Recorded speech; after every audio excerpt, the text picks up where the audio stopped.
Hi guys, thanks for tuning in to another video on ForgottenWeapons.com. I'm Ian McCollum, and today we're taking a look at the world's coolest looking bullpup rifle, the South African Vektor CR21. This is a pretty recent bullpup, and it is one of the bullpup designs that never ended up getting adopted by anybody. So the story of this thing goes back to 1991, when development started at the Lyttelton Engineering Works. This was a project that was being done for a company called Denel Land Systems, which is a big industrial and arms producing company in South Africa. And Denel wanted a new rifle to be able to market. Well, Lyttelton Engineering Works was already in the business of making R4 rifles, the South African version of the Galil. And so they figured, well, if we're going to make a new bullpup, let's base it on that. So what you have here is really quite literally a Galil receiver, barreled receiver and action, everything except the furniture, stuck in this really futuristic looking plastic shell. In fact, they designed the shell for its aesthetic look and then stuffed a Galil action inside it. This went through development for a couple of years. When it was completed in this form, it was then presented to the South African military. One of the cool effects of having it be really just strictly a Galil or an R4 inside is that they were able to present this to the South African military as an upgrade package. You didn't have to buy new rifles. All you had to do was basically buy the polymer housings and a little bit of money for refitting and modifying a few parts. And presto, you can have the new wave of the future bullpup style rifle. And at this point, bullpups really still were looking like the rifle of the future. Remember, at this point, Austria has adopted the AUG. France is very happy with the Steyr AUG. They've had that for about 10 or 12 years at this point. The British, of course, have the L85. There's actually a substantial number of bullpup rifles in military service. Well, the South African military took a look at this and they did some testing on it, and they kind of actually liked it. It ran well. Of course, the heart of the system is an AK, a Galil, so not surprisingly, it was a reliable rifle. But they had plenty of R4s already, and they didn't really have a whole lot of money to be dumping into a new rifle. And there's some question as to, how much of an improvement is this really? Sure, it's shorter with the same barrel length. Does come with an optic. In fact, these never had iron sights. They are optics-only rifles. But the South African military just didn't have the money to spend on this, so they passed. Well, the next thing was Lyttelton attempted to sell these to the South African police forces, national police, who also whiffled and waffled a bit and then passed on it. The police units had just adopted the R5 carbine. That really worked well enough. It's largely the same sort of gun. It was even less appealing to them as a bullpup because, well, they already have carbines, so they passed on it. Lyttelton then opened it up and tried to find some international military contracts for the gun, and they didn't find anybody who was really interested. And that's where the project ended. So let's take a closer look at this. You may recognize this from having been in the movie District 9, where they did use a bunch of these with white painted or white polymer, I'm not entirely sure on that, outer shells. And there are some cool features to this, so let's take a look at it. So of course, this thing is primarily distinctive for its look, and you can't get around that. And honestly, that was a big part of the whole intention in the first place, was to make it look futuristic and cool. So a couple things to point out. It does have the whole hand trigger guard, like the AUG, for example. The magazines are still Galil magazines. The magazine catch is basically still the same catch, so it's here at the back. Magazines are a little bit tricky to get out. You kind of have to hold the magazine catch the whole time. These are 35, or I think these are 30 round. Standard Galil mags are 35 rounds. They did make a 20 round magazine specifically for the CR21. Let's see if I can get this one back in.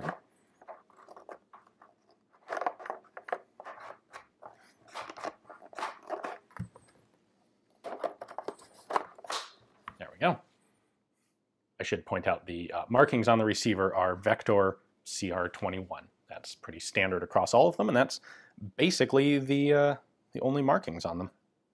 This is a right side ejecting rifle only. They did experiment with a prototype that could eject out the left, but didn't end up building any actual production rifles that way. So There's a shield here just to make sure cases don't go up at all, and that's your ejection port.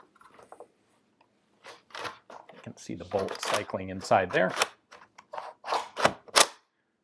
For controls, this uses a cross-bolt safety located at the front of the trigger guard up here. So that's on fire. Push that through, and it's on safe. Push it back through the other way for fire, of course. Standard trigger. Not a particularly good trigger pull, as is typical of a lot of military bullpups.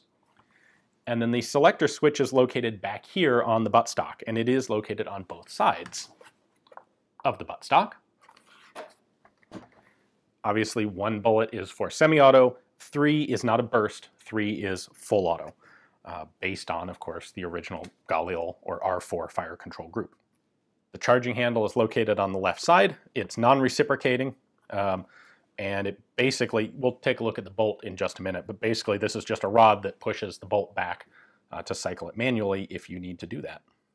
One of the things that came up in testing was that military forces wanted to be able to launch rifle grenades, so they put a rifle grenade capable Flashhider on there. That's what this wire is. That's basically a retention spring for rifle grenades. The civilian guns that were sold, the semi-autos, did not have this. They had a similar Flashhider, but without any of the gas sealing rings or that wire retention spring. One thing that we cannot see without taking the shell off, which I'm not going to do on this, is there's actually a big fiber bushing over the barrel up here, where the barrel is basically in contact with the shell. That acts as an insulator to prevent the heat of the barrel, when it gets hot, from melting the plastic shell. That's a thoughtful and good idea. And of course, the optic really does stand out on these rifles.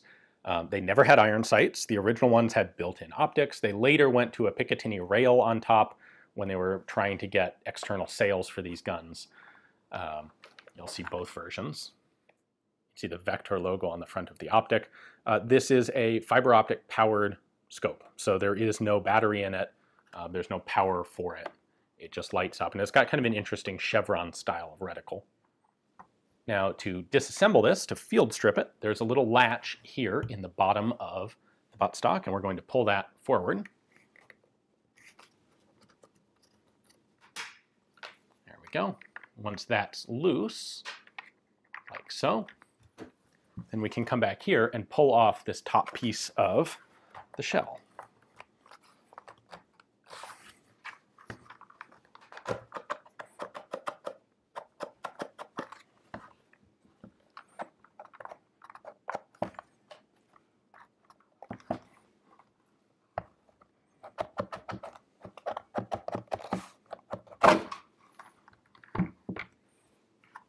Like so.